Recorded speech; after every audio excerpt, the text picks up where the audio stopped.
இலக்கியா சீரியல்ல இலக்கியா இப்பதான் ஒரு விஷயம் கையில எடுத்தாங்க. அந்த நாகு சொன்னனால சிவாங்கிற டாக்டரை போய் பார்த்தோம்னா, அந்த டாக்டரை வச்சு நாம எஸ்எஸ்கே உடைய திட்டத்தெல்லாம் முறியடிச்சிடலாம். எஸ்எஸ்கே பண்ண திருட்டுத்தனத்தை அம்பலப்படுத்தலாம் அப்படின்னு இலக்கியா முடிவு பண்ணாங்க. ஆனா அது பொருட்கள் பைரவிக்கு. பைரவி இந்த விஷயத்தை அப்படியே கேட்டுட்டு போயிட்டு நம்ம எஸ்எஸ்கே கால் பண்ணி, எஸ்எஸ்கே என்ன பண்ணி வச்சிருக்கீங்க? நீங்க கார்த்திகை கடத்துனீங்கல்ல, அப்போ கார்த்திக் உடம்பு சரியாம போச்சா? ஆமா பைரவி, ஏன் கேக்குற? ஐயோ எஸ்எஸ்கே, அந்த நேரத்துல நீங்க டாக்டர் சிவான்னு ஒருத்தர் அனுப்பிச்சிங்களா? ஆமா. அந்த டாக்டர் சிவாவை இப்போ உங்களுக்கு எதிரா அவங்க ஒரு ஆதாரமா திரட்டிட்டு இருக்காங்க. உங்களுக்கு எதிரா சாட்சி சொல்ல போறாங்களாம். அப்படி மட்டும் இந்த டாக்டர் சிவா வந்து உங்களுக்கு எதிரா சாட்சி சொன்னா என்ன நடக்கும்னு தெரியுமா எஸ்எஸ்கே? என்ன பைரவி சொல்ற? ஆமா எஸ்எஸ்கே, இலக்கியா பேசுனத நான் இப்ப கேட்டேன். எப்படியும் அந்த டாக்டரை பார்க்கறதுக்கு இலக்கியா போவா. நீங்க சீக்கிரமா கிளம்பி போங்க. போயிட்டு அந்த டாக்டரை பார்த்து பேசுங்க எஸ்எஸ்கே. அந்த டாக்டர் மட்டும் ஏதாவது உளறிட்டானா அப்புறம் நீங்க மாட்டிப்பீங்க. நீங்க மாட்டிக்கிட்டீங்கன்னா அப்புறம் அதை ஒரு காரணமா வச்சு இலக்கியாவும் கௌதமும் சொத்தை கார்த்திக் தரமாட்டாங்க. ஸோ ஈஸியா ஏமாத்திடுவாங்க எஸ்எஸ்கே. பைரவி, நல்ல வேலை நீ சொன்ன வரைக்கும் ஓகே. நீ அவங்கள கொஞ்சம் அங்கிருந்து போக வேணாம் பாத்துக்கோ. நான் இப்பவே கிளம்பி போறேன் பைரவி. ஐயோ எஸ்எஸ்கே, பேசுறதுக்கு நேரம் இல்ல. நீங்க சீக்கிரம் அங்கிருந்து முதல்ல போங்க. பைரவி சொல்றத நம்ம ஜானு இலக்கியா கௌதம் 3 பேரும் ஒட்டு கேட்கறாங்க. ஓ, பாத்தியா இலக்கியா அந்த பைரவி எப்படி இருக்கான்னு சொல்லிட்டு? தெரியும் அத்தை, தெரிஞ்சுதானே சொன்னனே. என்ன இலக்கியா சொல்ற? ஆமா அத்தை, ஏன்னா அந்த விஷயம் எஸ்எஸ்கேவுக்கு தெரியணும். அப்பதான் நான் நினைச்சது நடக்கும். என்ன இலக்கியா புரியலடி? நீ சொன்ன விஷயம் எஸ்எஸ்கேவுக்கு தெரிஞ்சா அவன் போய் நம்ம விஷயத்துக்கு எடுத்துட மாட்டானா? ஐயோ அத்தை, அங்கதான் ட்விஸ்டே காத்திருக்கு. நான் சொல்றேன் இருங்க. கௌதம், நீங்க வாங்க போலாம். இலக்கியா, எனக்கு ஒன்றும் புரியல. இப்போ நாம அந்த டாக்டரை பார்க்க போறோம். இந்நேரத்துக்கு பைரவி அம்மா எஸ்எஸ்கே சொல்லியிருப்பாங்க. எஸ்எஸ்கேவும் இப்போதைக்கு டாக்டரை பார்க்க வருவான். அப்போ டாக்டர் எப்படி நமக்கு ஃபேவரா இருப்பாரு? புரியல இலக்கியா எனக்கு. கௌதம், நான் என்ன படப்பேன் தெரியுமா இப்போ? இங்க பாத்தீங்களா, இது வந்து ஒரு சிப் கேமரா. இந்த கேமரா மூலியமா ஒரு ஆப் இருக்கு. அந்த ஆப்பை நம்ம போன்ல இன்ஸ்டால் பண்ணி வச்சிருக்கேன். இந்த கேமரா மூலியமா யார் என்ன பேசுறாங்கிறத அழகா வீடியோ எடுக்க முடியும். அது நம்ம போன்ல சேவ் ஆகும். சரி இலக்கியா, நான் இப்போ இது அந்த பேக்ல செட் பண்ணிட்டேன். ஓகேவா? நாம இப்போ அந்த டாக்டரை போய் பார்ப்போம். அந்த டாக்டர்கிட்ட பேசுவோம். மீதி உங்களுக்கு தானா புரியும் அப்படின்னு சொல்லிட்டு இலக்கியா போறாங்க. இலக்கியா போயிட்டு அந்த டாக்டர்கிட்ட போயிட்டு, சார் இந்த மாதிரி நான் கார்த்தியோட அண்ணி, இவங்க கார்த்தியோட அண்ணன். கார்த்தியை அந்த எஸ்எஸ்கே தான் கடத்தி வச்சிருந்தாருன்னு நாகு மூலியமா எனக்கு தெரிய வந்துச்சு. கார்த்திக்கு இடையில உடம்பு சரியாம இருக்கும் போது நீங்க தான் போய் ட்ரீட்மெண்ட்லாம் பண்ணீங்களாம். அதை நாகு சொன்னாரு. ஸோ நீங்க எங்களுக்காக ஒரு ஃபேவர் பண்ணுமே. என்ன மேடம் சொல்றீங்க? நீங்க சொல்றதே புரியல எனக்கு. சார் இங்க பாருங்க, சும்மா நடிக்காதீங்க. நீங்க இந்த எஸ்எஸ் கிட்ட பணத்தை வாங்கிட்டு தான் கார்த்திய அப்பெல்லாம் பண்ணீங்கன்னு தெரியும் சார். எங்களுக்காக நீங்க வந்து கோர்ட்ல இதெல்லாம் பண்ண சொன்னது எஸ்எஸ்கே தான் சொல்லி ஒரு வார்த்தை சொன்னா போதும் சார். மீதி நாங்க பாத்துக்கிறோம். இங்க பாருங்கம்மா, நீங்க என்ன பேசுங்கன்னு இப்பவும் கூட புரியல. நீங்க ஏதோ தப்பா நினைச்சதுன்ட்டு பேசிட்டு இருக்கீங்க. ஒழுங்கா இடத்த காலி பண்ணுங்க, இல்லைன்னா நான் போலீஸுக்கு போனதா இருக்கும் அப்படின்னு டாக்டர் சொல்லவும் இலக்கியா ஒண்ணு அங்கேயிருந்து வெளியே வந்துடுறாங்க. கௌதம் ஒண்ணே, என்ன இலக்கியா, நீ சொன்ன போது தான் டாக்டர் சொன்னாரு, இப்ப என்ன பண்ண போற? கௌதம் இங்க பாருங்களேன் அப்படின்னு சொல்லி இலக்கியா போனை ஆன் பண்றாங்க. பார்த்தா எஸ்எஸ்கே அப்பதான் உள்ள வரான். கௌதம் ஒண்ணே, இலக்கியா அங்க போய் எஸ்எஸ்கே தெரியும் கௌதம், வரட்டு விடுங்க. எஸ்எஸ்கே உள்ள போனது டாக்டர். நல்ல வேலை சார் நீங்க வந்தீங்க. அந்த இலக்கியா யார் சார்? இவ வந்து நம்ம என்ன பண்ணோம் ஏது பண்ணணும்னு கரெக்டா பேசுறா. நீங்க மட்டும் வந்து எனக்கு சாட்சி சொன்னீங்கன்னா அப்ப நான் கார்த்தியை ஈஸியா காப்பாத்திடுவேன், எஸ்எஸ்கேவை ஒழிச்சு கட்டிடுவேன் அப்படி இப்படின்னு பேசுறா. நல்ல வேலை நீங்க சொல்லிதான் நான் போனது.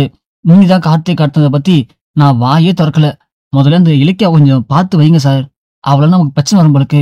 யோ டாக்டர் இங்க படியா, அதெல்லாம் இந்த பிரச்சனை அது. நீ பக்கத்துல எனக்கு என்ன கவலை? நாம தான் கார்த்தியை காட்டணும். அது அவளால கண்டுபிடிக்க முடியாதியா. கண்டுபிடிக்க முடியாதுன்னு சொல்லிதான் கடைசி கட்டமா உன்கிட்ட வந்திருக்கா. நீ ஏன் ஆச்சே, நீ எப்படி அவளுக்கு ஆதரவா பேசுவ? நீயும் முடியாதுன்னு சொல்லிட்டல, விடு நான் பாத்துக்கிறேன் அவளை அப்படின்னு இங்க எஸ்எஸ்கே சொல்றது எல்லாமே இலக்கியா தான் போன்ல சேவ் பண்றாங்க. சேவ் பண்ணி முடிச்சுட்டு இலக்கியா அதுவும் உள்ள வராங்க. இலக்கியா பார்த்த எஸ்எஸ்கேவுக்கு என்ன பண்ண ஒண்ணுமே புரியல. ஏ இலக்கியா, நீ என்ன பண்றீங்க? எஸ்எஸ்கே, எலி வரையில வந்து சிக்கின மாதிரி நான் தான் இந்த பொரியவே வச்சேன். பைரவி ஆண்டி காதல் விழுற மாதிரி நான் தான் வேணும்னு பேசினேன். அதை அவங்க உனக்கு கன்வே பண்ணாங்க. நீ ஓடி வந்து இந்த டாக்டரை பார்த்துட்ட. இப்ப தெரிஞ்சு போச்சுல உனக்கு இந்த டாக்டருக்கும் என்ன சம்மந்தம் இருக்குன்னு சொல்லிட்டு. ஐயோ இலக்கியா, உனக்கு என்ன இன்னும் அறிவு வளரவே இல்லையா? ஆமா, எனக்கு தெரிஞ்ச டாக்டர் இருக்காரு. நான் தான் சொல்லி டாக்டர் அப்படிலாம் பண்ண சொன்னேன். நான் தான் கார்த்தியை கடத்தினேன். இப்போ என்ன பண்ண முடியும்? இத போய் நீ கார்த்திக் இல்ல கோர்ட்லயே சொன்னாலும் அதை ஏத்துக்க மாட்டாங்க. ஏன்னா அதுக்கு ஆதாரம் வேணும். அதான் இருக்கு எஸ்எஸ்கே.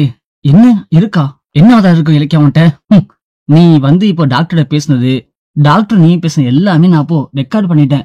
இந்த வீடியோ வச்சு நாளைக்கு உன்னை என்ன பட போறன்னு மட்டும் பாரு அப்படின்னு இலக்கியா கிளம்புறாங்க. எஸ்எஸ்கே உடனே இலக்கியா அப்படின்னு சொல்லி இலக்கியா பாரு.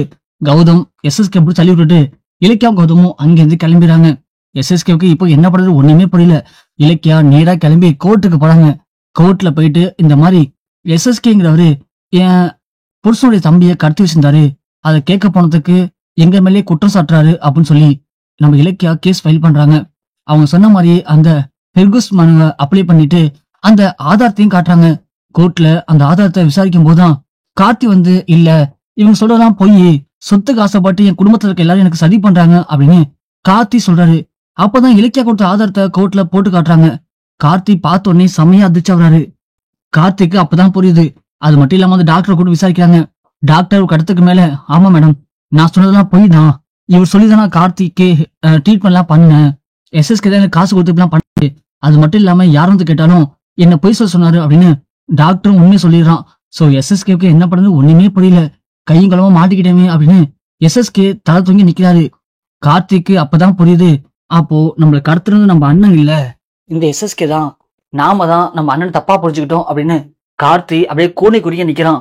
எஸ்எஸ்கே பண்ண எல்லா தப்பும் தெரிஞ்சதுக்கு அப்புறம் எஸ்எஸ்கேவுக்கு தண்டனை கொடுக்குறாங்க. சோ இலக்கியா வந்து எஸ்எஸ்கே பார்த்து என்ன எஸ்எஸ்கே அன்னைக்கு அந்த ஆட்டம் அண்ணன் என்ன உன்னால ஒன்னும் பண்ண முடியலன்னு சொன்ன, இப்போ என்னாச்சு, கடைசியில நீ பண்ண எல்லா தப்புக்கும் சேர்த்து உனக்கு நான் தண்டனை வாங்கி கொடுத்துட்டேனா, இங்க பாரு இப்பயாச்சும் நீ ஜெயிலுக்கு போயிட்டு கொஞ்சமாவது மனுத்தன மாறத்துக்கு ட்ரை பண்ணு, அப்பதான் உன்னால திருந்த முடியும், திருந்தி கடைசி காலத்துல வெளியே வந்தாச்சும் கொஞ்சமாவது நல்லவனா இருக்க முடியும் அப்படின்னு சொல்லிட்டு எல்லாம் வெளியே வராங்க. கார்த்திக் ஓடி வந்து என்ன மன்னிச்சிருங்க நீ உங்களை பத்தி தெரிஞ்சுக்காம நான் புரியாம என்னென்னமோ பண்ணிட்டேன் பேசிட்டேன், என்னை மன்னிச்சிருங்க அப்படின்னு கார்த்தி மன்னிப்பு கேட்கறான். இங்க தாட்சாயணி அதை பார்த்து பயங்கர கடுப்பா நிக்கிறாங்க.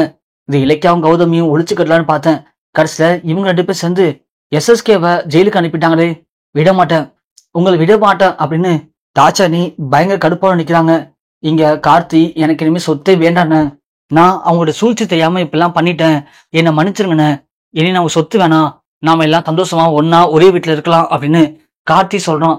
இதை பார்க்கும்போது அஞ்சலிக்கு பயங்கர ஆத்திரமா இருக்கு. சே இந்த இலக்கியாட்டு திரும்ப நம்ம தோத்துட்டோமே, ஏதோ பண்ணி கடைசியில கார்த்திய அவங்க பக்கம் இழுத்துட்டாங்களே, இப்ப நம்ம என்ன பண்றது அப்படின்னு அஞ்சலி யோசிக்கிறாங்க. இப்ப மட்டும் நாம கார்த்திக் அகைன்ஸ்ட் வந்தோம்னா கார்த்தி நம்ம மேல கோவப்படுவான், அதனால நாமளும் அப்படியே ஒண்ணு சேர்ந்துடலாம், அந்த வீட்டுக்கு போயிட்டு திரும்பவும் எப்படியாவது இலக்கியா கௌதம் கிட்ட இருந்து கார்த்தியை பிரிச்சு சொத்தை மீட்கிறதுக்கு என்ன பண்ணணுமோ அதை பண்ணலாம் அப்படின்னு அஞ்சலியும் பெரிய உத்தமி மாதிரி எனக்கு இதுக்கும் சம்மந்தமே இல்லை, என்னையும் மன்னிச்சிருங்க அப்படின்னு சொல்லி அஞ்சலி ஓடி போய் இலக்கியா காலையும் கௌதம் காலையும் விழுந்து மன்னிப்பு கேட்டு எல்லாரும் ஒன்னா உத்தமையா வீட்டுக்கும் போறாங்க.